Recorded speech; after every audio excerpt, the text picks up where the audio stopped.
Recognize that your mental health is so important. If you don't, then I promise you'll be so distorted. Stiffened by your thoughts, that's a mental rigor mortis. I'm on a hard mission and it won't be aborted. Assorted memories will seem to be your remedy, but in your darkest hour, form into your enemies. Trust your gut, judge people off their energy. Cut them off quick and fast, they are limiting your room to grow. You're listening to the Expect Effect podcast, where the concept of self-care is our primary focus. Consider this an acknowledgement of feeling, the opportunity to birth every great idea within you. This is your weekly dose of me time, and I'm your host, it's just Nikia. We are quickly approaching the end of the year, so I am super, super proud of you for still being so dedicated to yourself that you're here to listen to me rant in various ways every single week. Thank you so much for your continued listenership and support, and look at you just doing the damn thing, even when it's difficult, even when we're in the middle of a pandemic, even when we don't know which Texas rapper is going to get shot next. And I am really, really, really proud of you. Listen, all jokes aside, we know that life is hard, but I believe that here for the 40, 50, 30, maybe 20 minutes, whatever it is, doesn't have to be. Self-care, becoming the best version of yourself, these processes don't have to be hard. So sit back, relax, and unwind as we together uncover ways to truly expect better, do better, and believe better. And me, I'm your host, it's just Nikia. You can find me on Instagram and Facebook at It's Just Nikia. We also have personal pages dedicated to the show at the Expect Effect Podcast on Instagram and at Facebook.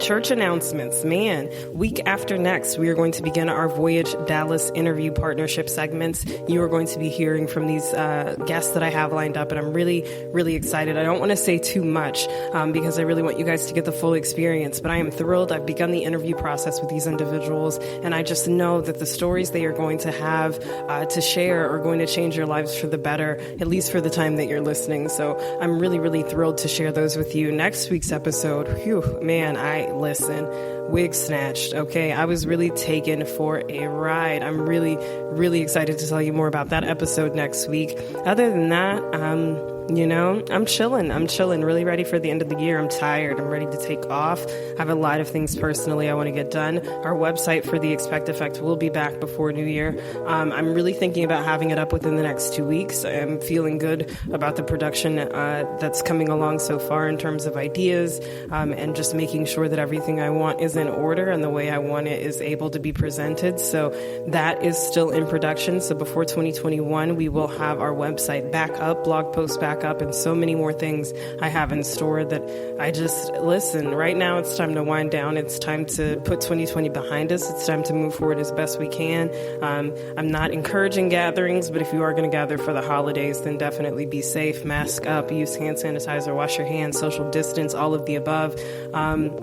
And as always, if there's anything that you care to share here with us at the show, go ahead and DM us at the Expect Effect Podcast. We are not licensed counselors or therapists, but I am a certified life coach, and I'm here to help you with best practices to help you along your journey. I want to see you become the best version of yourself. I want to see you live the best life, the life that it is you desire. I want you to have all that it is you desire, and I want you to meet your goals in a way like never before. The process is all about aligning expectation with belief, and that really starts with believing that you're worth it, with knowing that you ought to have everything you desire, with knowing that you're the head, not the tail, that there is a path that is designed for you. If you were destined to fail, then you wouldn't have been brought this far. None of your bad days have taken you out yet, and I'm happy to help ensure you don't feel like any of them are going to take you out ever again. So DM us, that's at the Expect Effect Podcast on Instagram and Facebook. I'm here to provide a shoulder, ear of support, whatever I can do. If you have good news you want to share, I'm down to listen to that too.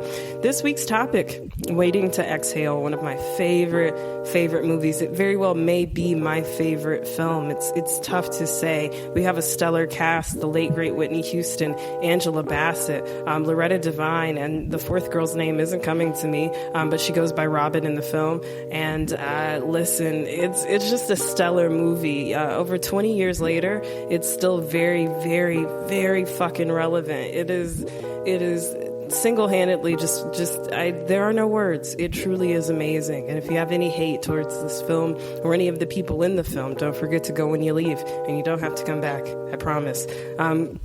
But this movie really changed the dynamic of life for me in so many ways. And I found myself watching it at different stages throughout my youth. And I find myself watching it with different perspectives now. And I'm curious to see how I'm going to view it as I get older. And with that thought in mind, I had to call my girl Olesha and I had to call my girl Camilla. Olesha from O Experience, she's been on our show before. Camilla from Flavors of Pleasure, she's been on our show before in the I Got 5 on It episode. And I have them both here today, not only to talk about waiting to exhale, but to talk about the processes of sex and our experiences with sex throughout the various stages in our lives, as that was one underlying theme of that film. So listen, this one right here, when I tell you it's not safe for your kids, I'm for real. This is seriously marked explicit.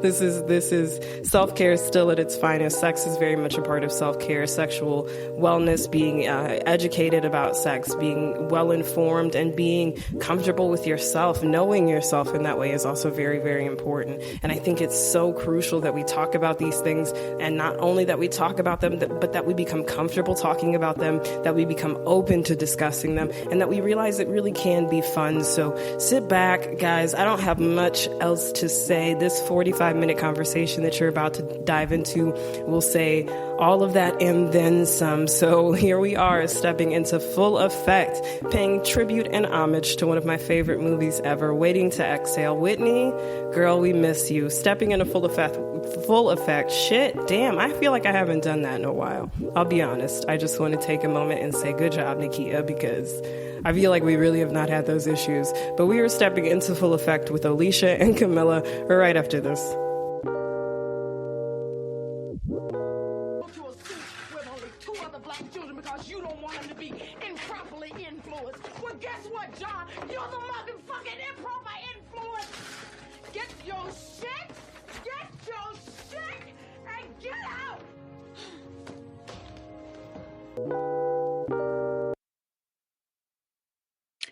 Hi, my name is Olesha Haskett, and I am the owner of O Experience Boudoir Photography, O Empower, and the creator of Boudoir for Black Women. And my platforms are all about Black women embracing their sexy, their power, and just understanding that they are beautiful and they are the standard of beauty.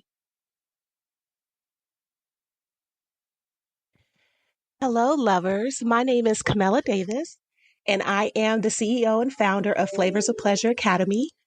I am a sexual freedom and intimacy coach, and I help people tap into their power and be unapologetic about what they desire and what they want.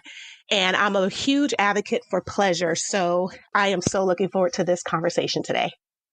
Man, ladies, thank you so much. And listeners, for those of you who have been here before, you'll notice I've had both ladies on previously, but never in the same segment. So this is my first panel episode, and I am thrilled to have you both here with me for the Waiting to Exhale episode. So thank you, ladies, so much for being here. Let's get right into it. First impressions. Thank you for having us. Absolutely. First impressions of Waiting to Exhale. And feel free, guys, we can kind of all try to talk, and be off mute at the same time. We'll just kind of flow and take breaks where we need to. I'm okay with that. This will be a rougher conversation, if you will, because it really is meant to be primarily conversational. But I know for me, Waiting to Exhale was a film that I've really been in love with almost all my life, I feel. It was a movie I saw my mom playing, your aunts are playing, everybody's watching it, you engage with it. And the older I get, the more I find myself kind of channeling and understanding these women differently. And Camilla, if you wouldn't mind just talking a little bit about like what you felt the first time you saw that movie, if you recall, because I definitely, specifically the closet scene with Angela Bassett, what a Yeah. what a time that was. I think that was a scene there for everyone. That was so impactful. Even when I did see it prior. And that's a movie also that is near and dear to my heart. Like it's something that I watch over and over whenever I get a chance to watch it, because it's so powerful. When you look at all the various different characters in it, you can see yourself in all of the different women. And so just being able to not only watch it again at various stages of your life and seeing how you maybe have come from some of those situations, or some of those situations are definitely relatable to maybe your current experiences or what have you. But it's just a powerful, powerful movie that I don't think ever gets old. Never. I don't think it can. Olesha, tell me about your first time watching that film. I know for me, like I all of it is still very relatable in current day. I feel the same.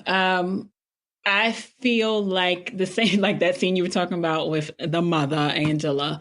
Listen, she could do no wrong. 42. Yes, she is amazing. She is like, I just love her as a person in general. Yeah. But I think that part, as I've gotten older, going through a divorce myself, I understand that rage. But for me, it wasn't it wasn't the rage itself. It was just when you feel hurt, you either go into your shell or you come out and you just like, I'm just going to fuck all this shit up. Just fuck everybody up. Slap everybody, all that. So I think that that part, as I've gotten older, really was like, okay, I see why she was this way. And then when she cut her hair, it was like, this transformation of this woman who lived for someone else. And because she lived for someone else, she didn't understand who she was. And after that, when she really had to connect with herself again, I think that was a pivotal moment for a lot of Black women, because they feel that, they understand that feeling of, I have to start over. Like I have to start over and I have to rely on myself. So I think that part was like, damn, like I know that feeling. Yeah. 110%. Yeah. I can still relate to that. Oh my goodness. Even in we're all even divorcees here, right? Everybody. Yeah, right. Girl, we in the club. I know. Well, it's interesting because that you pointed that out, Olesha, because I know even when I was going through that situation, of course I was upset and angry. I was more hurt. And I remember someone saying, like, I haven't really seen you angry. So seeing her act that out, like on screen, it was like, she was, showing the physical manifestations of just being angry and just all the time and energy that she put into that relationship. And I recognized that I never had that physical, I guess, like outburst of like anger or rage. It was more hurt. So it was more like internal. And it came from what, growing up in, in a Christian home, and you're told that, you're supposed to just forgive and you're supposed to look, turn the other cheek, and you're supposed to, not wish anything bad on anyone. And I was doing all of that, right? Praying for him, even in the midst of like all of this stuff. Right. And so it was like, but I'm like, this man walked away from me. He walked away from me in every area, every sense of the word, and I had the right to be angry. I had the right that he gave up and just walked away and left me just, high and dry. Right. But I did not allow myself at that time to really express my anger in that way. I think it's really powerful that you say that. I know for me, in terms of my separation, I was very young, but I proceeded to act out my anger in a non-angry way. Let me say that. It was the drinking, it was the partying, it was the increase in sexual partners, it was the increase in debt, it was the lack of care for self, and it was like this complete and total like detriment and self-destruction that I masked as I'm just living life. I'm just out here doing me. I'm single now, right? And so I really tore myself apart in that period of time. And I definitely think on so many levels, this movie will forever speak to the stages we go through, be it parenthood, relationships, dealing with loss, trying to find yourself at different stages. And one reoccurring theme I felt like always came around in the movie. And actually one of my favorite scenes involving this particular topic was with the late, great Whitney Houston. And that's sex. And I think the funniest scene to me in the movie still is when old boy is like using her toothbrush, and then he gets up there and she's like, what am I, a keeper at the fucking zoo? Like I died. Still died. No, ma'am. Oh gosh.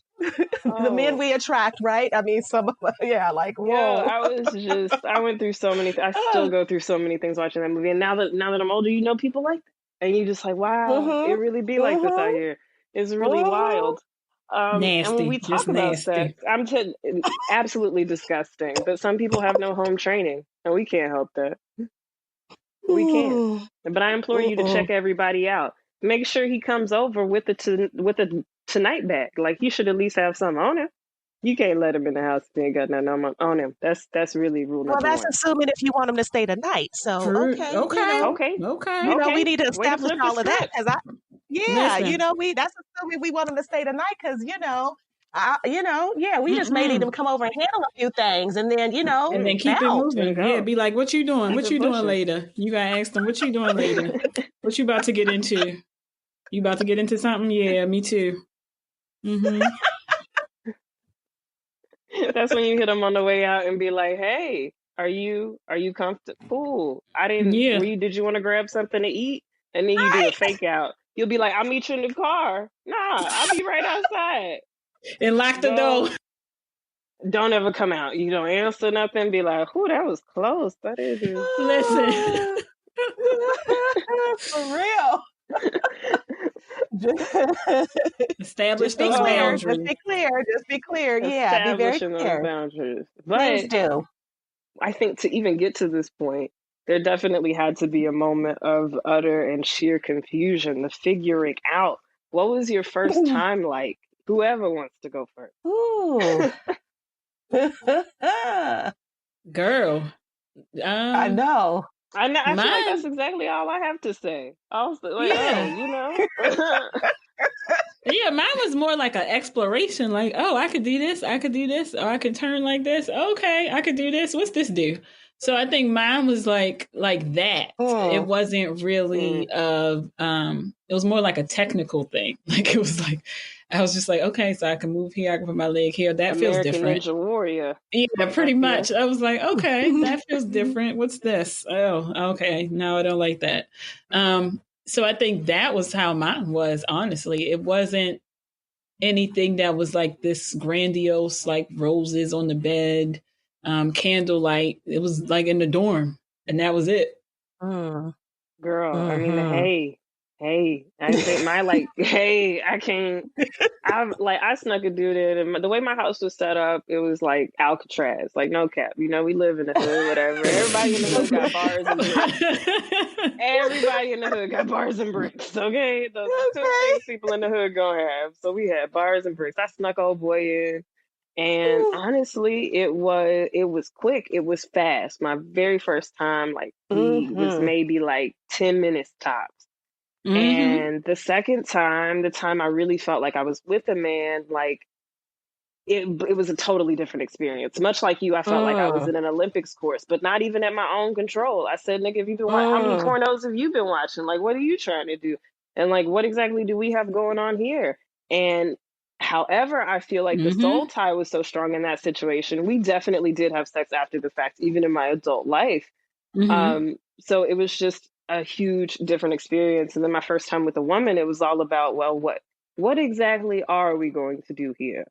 Mm-hmm. And Mm-hmm. I actually didn't think I liked it at first. And I tell people that all the time to let them know I'm extra Mm-hmm. sure. Mm-hmm. But I really didn't know. I didn't know at first what that would be. But I will say, I think my experience with women has definitely shaped and influenced the sex I've had with men. And I've actually had more male partners than female partners. But it Mm-hmm. definitely Mm-hmm. changed the dynamic and made it a fun engagement. Mm-hmm. But Mm-hmm. your first time, ma'am, yeah, you still here? I hear you over there.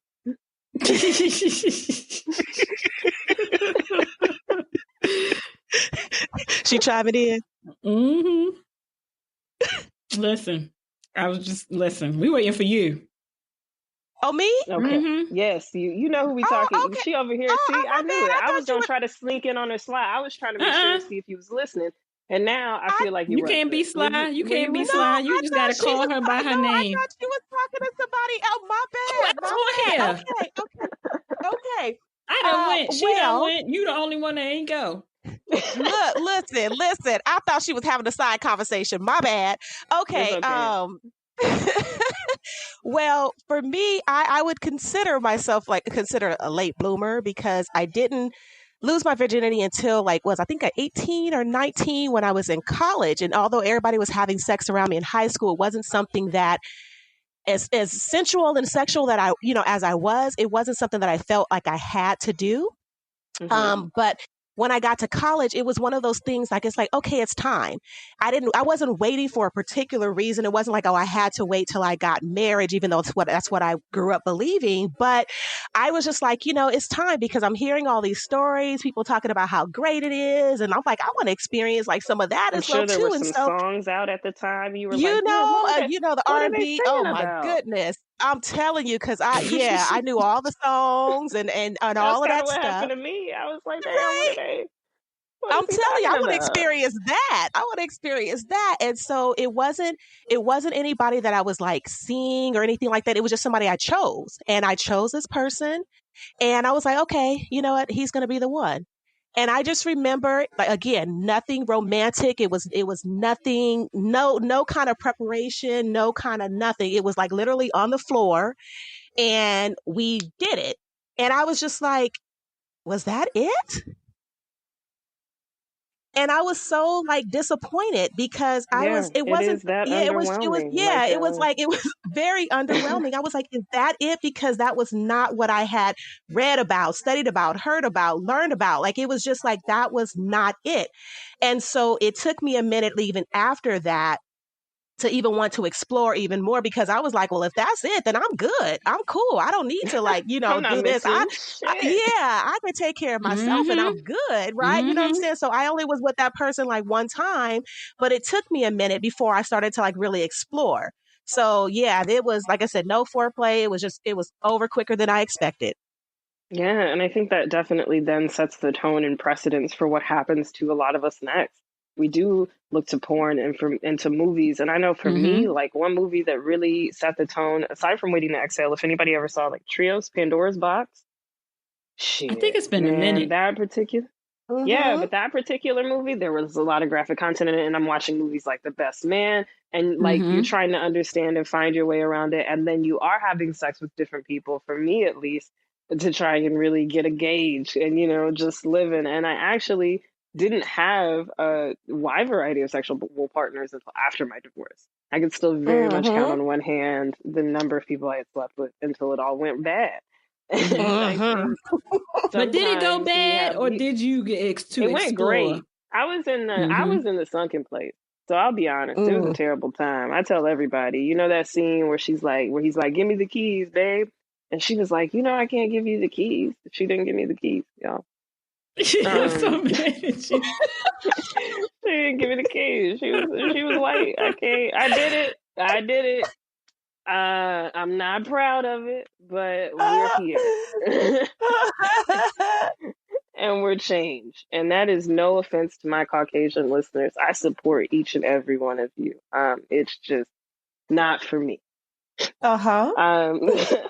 But I think for, in certain instances, we definitely associate or rather have sex based on situation. So I'm sad, I'm having sex, I'm angry, I might have sex, and it may be associated with someone I know, it may be associated with someone I don't. So in that, do you have a favorite sexual encounter from somebody you were either, in a relationship with or one night stand? And then what are your thoughts on sex being steered primarily by emotions in the moment? I know me, I personally regret the number of people I just let myself lay with after I was separated. I don't regret all of it, but some of it for sure.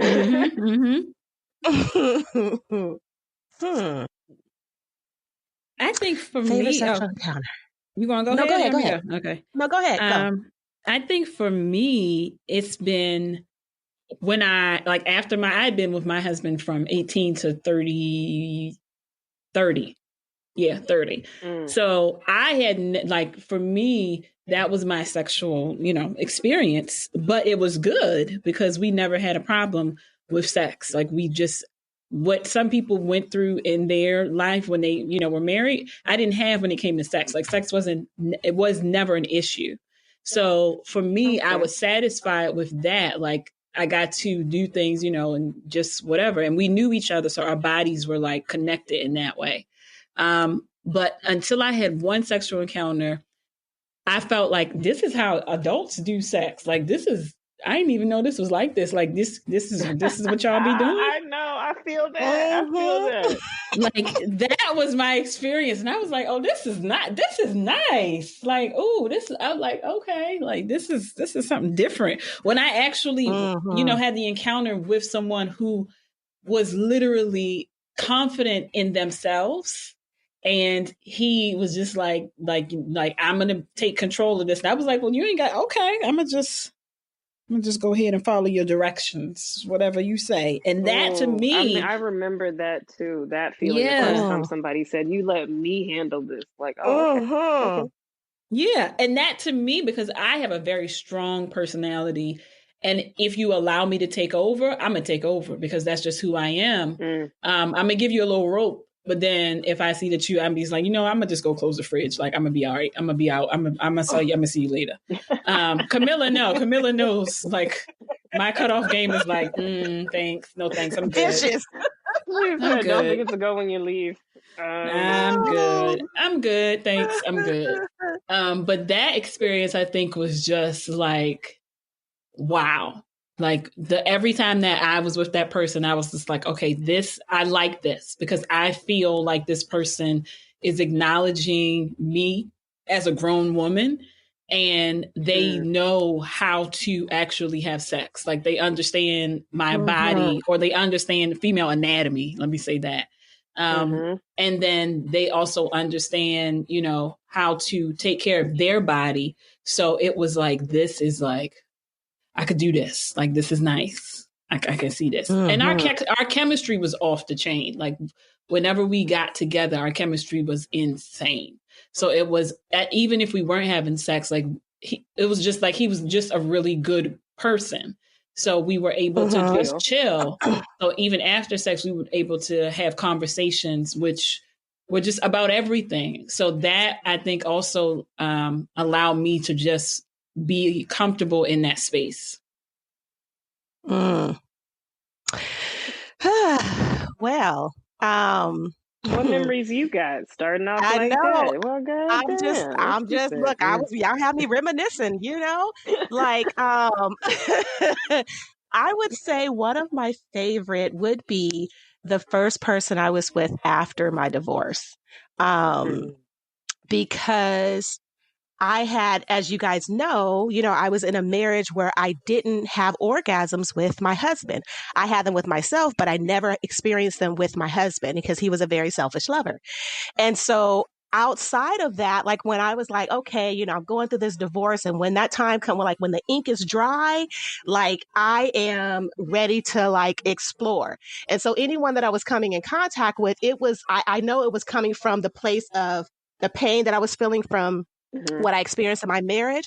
But I would tell the guys, I was very upfront at the beginning, like, look, if you don't make me come, we only gonna do it once and that's it. Like, I'm moving on. It was like, so, I was telling everybody that. And so my friends were like, you can't tell guys that. Like, what's wrong with you? You gonna mess. No, absolutely. And I'm like, why can't I? And they're like, you can't. I have my male and female friends like saying, you can't tell men that. Like, what happens if the first time you do it with them, it's bad? It's bad because they're nervous. And I'm like, oh, well, that's on them. Like, you know what? They just gonna have to figure it out. Otherwise, they're not going to ever get a chance again. Right. And so, but I understood that's how I was feeling at that moment. And I understood what they were saying. So this one person in particular, like literally it was a month after like my divorce. And my sister was like, damn, the ink ain't even dry. And you already, I said, you don't know how long I have been waiting. And I found someone. And when I told him the same thing I told everybody else, he was like, oh, I ain't worried about that. He was like, I got you. I ain't worried about that. When I say, when I say he handled, he basically got everything that I was holding back. He got it all that night. And when I say it was like one of the best experiences that I have ever had, I unleashed on him like tremendously. So I would say that the first one, like, after my divorce, that was it. That was the one. Mm, Oh my mhm, goodness, girl. Listen to you. That mhm. Listen to she you. said Listen it's to you. handled. She said it's handled. Olivia Oh, Pope he Fitz was said it's confident. His taken confidence, care yeah. of. He was like, "Don't worry about that. I got you. Like, you ain't got to worry about that with me." And I did not have to worry about a thing. And it's always been like that with us when we ever, had sex. Like after that time, it's just, I know it's going to be a good time. It's going to be exactly what I need, and it always is. Oh, I So can yeah, respect that that was so much. yeah. So I was happy to find that out of, like I said, after going through everything that I've gone through, I was like, yes, this is what it's supposed to be like. Oh man.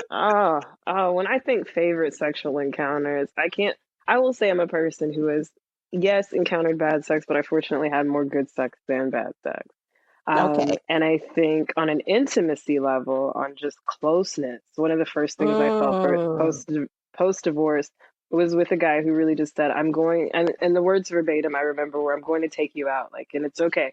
You don't have to pay for anything. You don't have to worry about anything. I need you to just Mm. chill, and I need you to just relax." He bought Yes. some Yes. wine. Yeah, like he was like, "I need you to just chill out," and he bought some wine. We Uh, go to the hotel.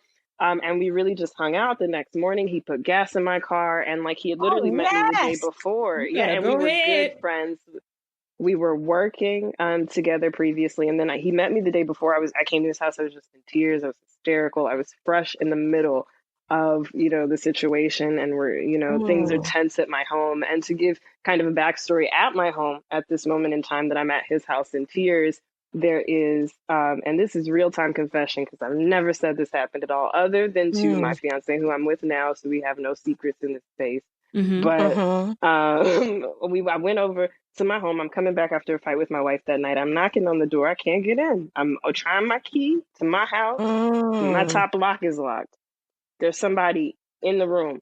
I don't know at this Mm. time, but I can't get in. Allegedly, nothing happened, quote unquote. But I couldn't Mm-hmm. get in, wasn't let in. Ah. And somebody, played like they weren't answering or whatever. So I go to his house, I'm, angry. I'm like, I want to kick the door in.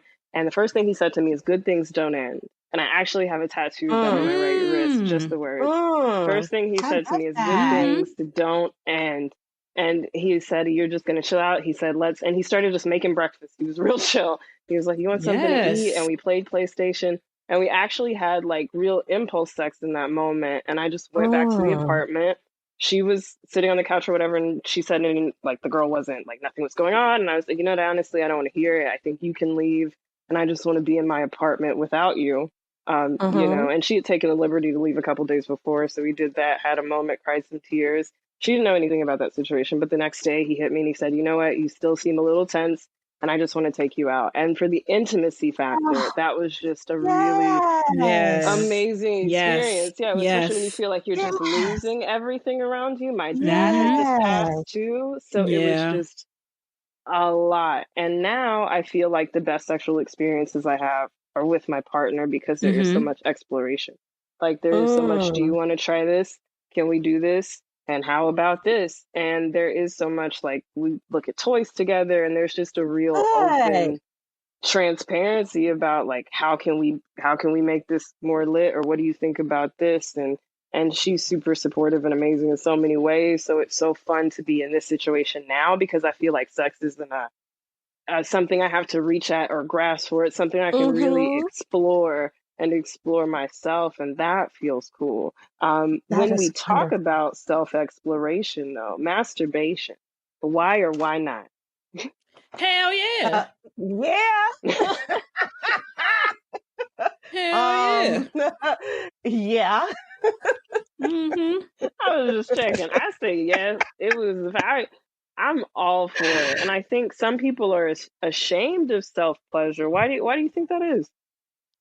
Well, it's their upbringing. It's how what they were told and the conditioning and and all the messages that they received. And it's like, you don't do this. And, then they, Mm, they attach it to, if I'm masturbating, that means that I'm thinking about someone else and I should only be thinking about my partner, or I'm fantasizing about something. So it's a sin mm, to do, to I fantasize. can So like all these, understand that one. right? Like Like all of these sometimes other feeling messages. bad. Hmm. Yeah. Yeah. So they feel like that. So that's why it's not something that everyone is either in support of or open to, but it is like the best gift that you can give to yourself. It's the best form of self-care. It really is. And it allows you to really learn about who you are and what you like. And, you can do that at any time because it's always available, right? It's always accessible. Say that. And Say that. you can do that at any time. You know what I'm saying? And so it's like, it really allows you to learn about yourself. And so when you decide, if you ever decide to be with a partner, then you can communicate what you like and what you don't like. But you wouldn't know that if you're not, even exploring with yourself. And I think it's important to note that there is and does need to be communication about what you do and don't like. You need to be comfortable having those conversations with your partner. They should be super, super comfortable with the dynamic of anything you have going on, because it's a two-way street. It's got to be good for me and it's got to be good for you. Reciprocity is one of my favorite words. Y'all are going to hear it time and time again, but it's about getting what I give. One of the final questions I kind of want to close out with, you guys have been so amazing. And if the Masked Singer wasn't coming on tonight, I'm joking. She's kicking us for the Masked Singer. I ain't never even seen that show. I just can't. You need to watch it. I just can't be serious very long at all. I'm the worst. I feel like even at my funeral, I might tumble out the casket. Like I have no chill. I'm really but you really do need to watch Masked Singer. It'll blow your mind. It's blown mine a time or two. It really has. And then they're coming out with like Masked Dancer. So now we're supposed to guess who's dancing. Oh, but I'll be there. Yeah, me, Mary, and some wine. We'll be there trying to figure it out. I can't. But I do want to talk about, what do you consider, for every phase of life that you've been through at this point, what do you consider to be the most challenging aspect of sex and intimacy? Because they definitely don't always go hand in hand, though we would like for them to. What have you found to be the most challenging aspect of sex and intimacy? Oh man. You want to go? You want me to go? I would say what I guess, especially something that I hear a lot, it's communication. So we just talked about that. It's communication. So not communicating effectively or just having poor communication, like altogether. And also something you just said, Nakia, about just your willingness to be completely open and naked, like just be naked emotionally, spiritually, like just be naked and share who you are. And a lot of times people will not do that, because they don't want people to really see who they are. So they wear that mask, right? And that prevents them from really experiencing levels of pleasure that they can actually experience. And I think that's a big point. You're blocking yourself. Do you not love yourself? Do you not care about yourself? Is that not the precedence of what this show is about? For you to have more love and more care for yourself. So if you're not being open in those situations, just like in any other situation, a closed mouth doesn't get fed. Right. And that's just black and white. So I really love that you made that point, because I think so many people are like, ooh, I'm just not sure. You can be unsure or you can be satisfied. Yeah. Yes. Speak that, girl. Yes. That's how I feel. Yeah, I agree. Be unsure, but go ahead. I'm sorry. No, I definitely agree. I think that as you get older too, well, not true, because some people are old as shit and they still dumb. But as you get, so I ain't even gonna say that, because my soul just real old. My soul just old. I'm gonna use that on a snippet. I'm gonna make it a ringtone. You know it. All this shit. Still dumb. There's some people out there, I just be like, God, just make anything, anything. Sometimes. Oh make me straight up like yes, like just. But I think that definitely, like, when you reach a point where you understand yourself and your body, you won't really allow anything into your presence that doesn't ring true. And so, and I think also it allows you to go, abstain from sex longer, because you're waiting for something that you like, a connection. And I always tell people, like, if you are having sex with someone, but you haven't had a conversation about sex, why are you having sex with them? Like, what? Right. Like, what's really going on with you right now? Right. Because if I don't even know whose wig just got snapped. Listen, but For I real. felt it. I know people who will have sex with people, but don't even have a conversation about it. And I'm like, but how can you, like, they're afraid to have a conversation, but they don't, but they want to have sex. And I'm because just it's like, easier to be physical with someone than to be emotionally vulnerable with someone. It definitely is. And for me, I need all that intimacy. Like I need every inch of it, because I already know I'm sitting on the WAP. So I already know that it's marinating. Say that. Say that. You know, I fling my imaginary ham. But you know, like I know what I bring to the table. And so I understand, you know, for me, sex is something that allows me to manifest the things that I want. So if it's sex by myself or sex with a partner, and you can't just let that shit be going out willy nilly, you know, you might, you know, let that shit marinate and you manifest some shit you don't want. And so for me, I'm learning now soul ties are super real. Yeah, like, definitely. Yeah. Oh my God. Definitely. And not just with sex either, like just those connections that you make with people outside of sex. And you don't know, like, you know, I believe in all lifetimes and spiritualness and all that other shit.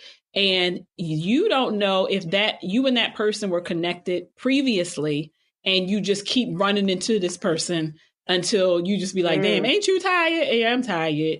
We've been running through 15 lifetimes and we still together. Like, why are we still together? So I think that that's something that you also have to, you know, connect with and trust yourself to understand that sometimes people just, it might be good sex, but everything after that is horrible. So you really have to, you know, just be like, is this worth it? Like, I know I got a WAP, but is it worth it to be with somebody who is not worthy of the WAP outside of getting the WAP? Well, in sex is medicine, right? Go ahead. I'm sorry. You could continue, please, because I definitely want to hear it. Well, I mean, because sex is medicine, right? And so you're, and it's a gift that you are not only receiving but also giving to someone. So when you are choosing the person that you are going to be intimate with, you know, you in essence could be healing parts of them, the parts of their energy, the parts that they actually need healing from. And so sometimes when you're just engaging with various different people, you know, you do need to be very protective of the energy that you are exchanging with someone, because it is medicine. And sometimes some people that you can engage with can completely deplete you. Deplete you, and you're wondering why. What the hell? Like, it wasn't the organ. It wasn't like, what happened? It's like they completely drained your energy, and it's because they were so deficient. You know, maybe so deficient in intimacy, so deficient in love, so deficient in whatever it was that you provided for them, that they completely drained you. And that's something that you need to be careful of too when you are exchanging energy and, you know, being intimate with someone. Yeah. Man, that is powerful. And I can say that from the experience of involving myself in situations strictly because they were sexual, how damaging it can be, how much time you waste, how much, like, to your point, energy lost, gone, stripped. Like, call me Whitney. I have nothing. Nothing is what you've left me with. And so I definitely feel that on so many levels. And I just implore all of you, wherever you are in your sexual journey, to take your time, to be sure about it, to take some time to learn yourself, to be considerate of who you are, to know what it is you like. Get to know yourself before you know anyone else. To Olesha's point, don't have sex with someone if you're not able to have conversations about sex. To Camilla's point, don't be out here just giving it away. Sexual healing. Marvin Gaye told us all, but really, when you think about it, it is a sacred experience, and it's one I'm happy I'm sharing with the same person over and over again. Because let me tell you, to be out here in these streets is really not for me. But on a last note, no, but really, I'm not built for it. I tell you, I'm really not. But Olesha, you have put out a reinvention journal. And I wanted to talk a little bit about the section Love Letters and Reclaiming My Time. And Camilla, I want to know your thoughts on that also, on those particular sections, just because I feel like they are very impactful to what I would recommend as practices in standard journeys on learning yourself and even learning what it is you desire sexually. So love letters and reclaiming my time, just a brief something, if you could give it over that. And Camilla, your thoughts on that? And then we'll just kind of close out. But it's such a powerful, powerful workbook. I'm glad I got the free edit version. But jokes aside, it's definitely a powerful piece of work, and I think it's going to be the transformation that anybody could start with when we talk about Black women learning themselves and learning themselves along this journey. So if you would. Yes, ma'am. Thank you for that. So the love letter portion is really about connecting with yourself, because what I found is, for me personally, is after my divorce, a lot of what I needed, I didn't have in myself. So the validation, and I'm just talking about physically validation, I didn't have that. And even during my marriage, I realized I didn't really have that either. And that was something that I craved. And I know that if you are not very comfortable in yourself, if you don't love yourself, you're going to go outside of yourself to find someone to tell you you're beautiful, to allow you to feel beautiful because they say it. But then I also realized that that confidence plays a key piece in how you feel about yourself. And so that love letter part is really about falling in love with all of your body and even the parts that you're learning to love. And I don't say flaws. I always say learning to love, because your body has been with you, like taken you through so many things, and it's still here. Like it's the one thing that is still a part of you that you go through life with every single day, 24/7, 365. So you have to learn to love yourself so you don't allow anyone to come into your space and tell you otherwise, or talk to you in a way that shows or makes you feel like you're not worthy. So that part comes from that. Especially for Black women. A lot of my clients, they talk about that they are disconnected from that part of themselves. They have the education, they have the money, they have all of these things that speak of success, but they really don't have success in loving themselves. So that was a big part of that. And for me in my journey, the boundaries piece or reclaiming your time is literally about boundaries. Because which are super important. Listen, super important. And I realize that a lot of people what happens is they'll have boundaries with their girlfriends. They have boundaries with their family. Sometimes, not all the time, but sometimes they don't have boundaries with their significant other, because they feel like, well, this person, I'm glad for them to be in my life, so I'm going to do what they ask of me all the time. And you kind of tiptoe around them. Yeah. Exactly. We're getting loud over here. Exactly. And just say, a lot of people say, I have my boundaries in place, but then the issue is not that they have them in place. The issue is that they don't enforce them. So you can have all the boundaries. This invisible barrier. Exactly. Exactly. And you can have them, but if you can't enforce them, then what's the point of having them? And so with that piece, I give you a guide on, what to say, how to say it. And then I tell you, okay, now choose 3 people that you trust that really can guide you and help you in that space to say, if you need to vent to them, this is what happened today.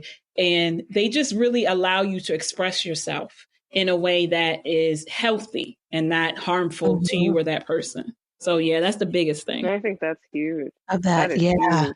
Yeah. Especially when we talk about boundaries and not just having them for the sake of your quote unquote moral hierarchy, but actually standing on them. Absolutely.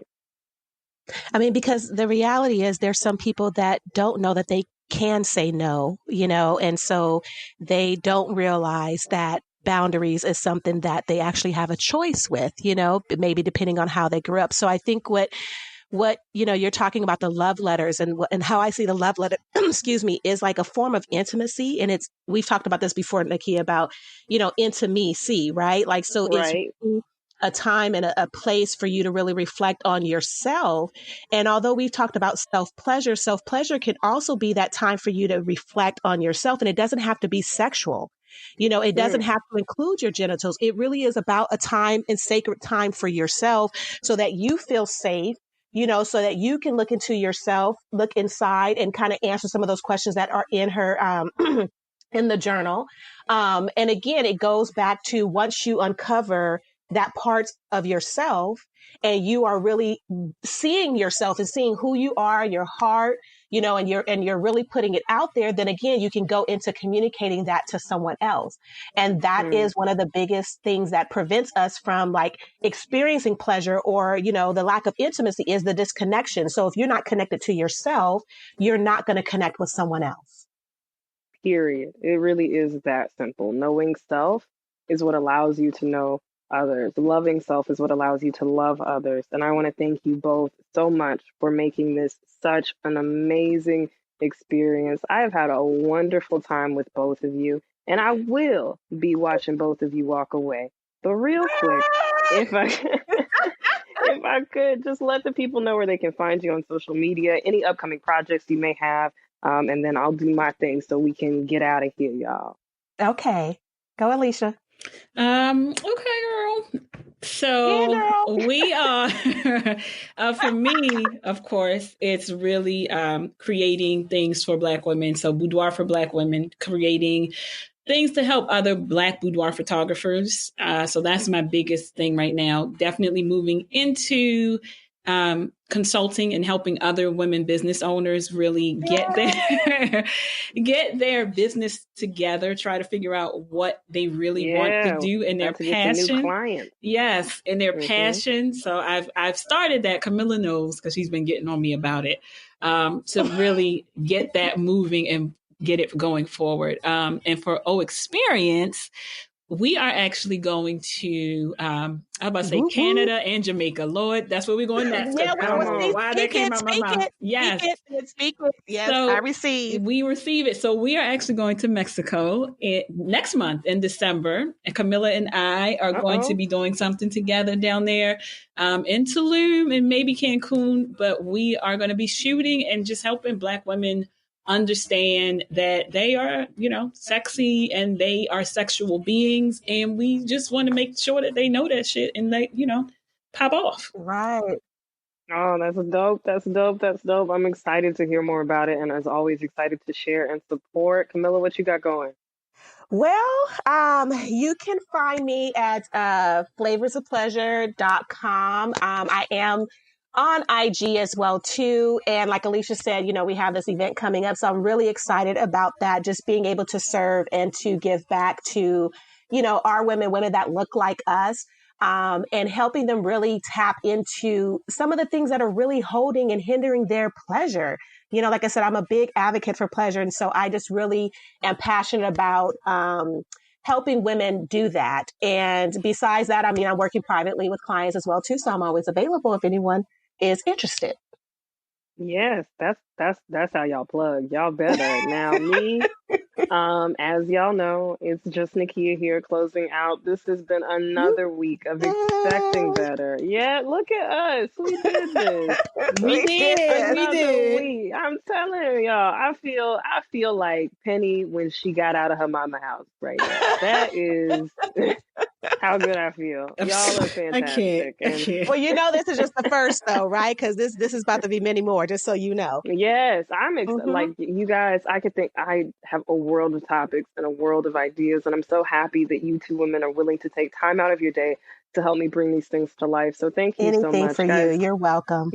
You guys are awesome, guys. This has been another week of expecting better, doing better, and believing better. As always, I'm your host. It's Just Nakia. You can follow me on Instagram and Facebook at It's Just Nakia. We also have personal pages dedicated strictly to the show at the Expect Effect Podcast on Instagram and Facebook. And at the end of November, don't forget, we're starting our Voyage Dallas interviews. So be tuned in for those. And hey, this has been another round, your weekly dose of me time. We'll see you next week.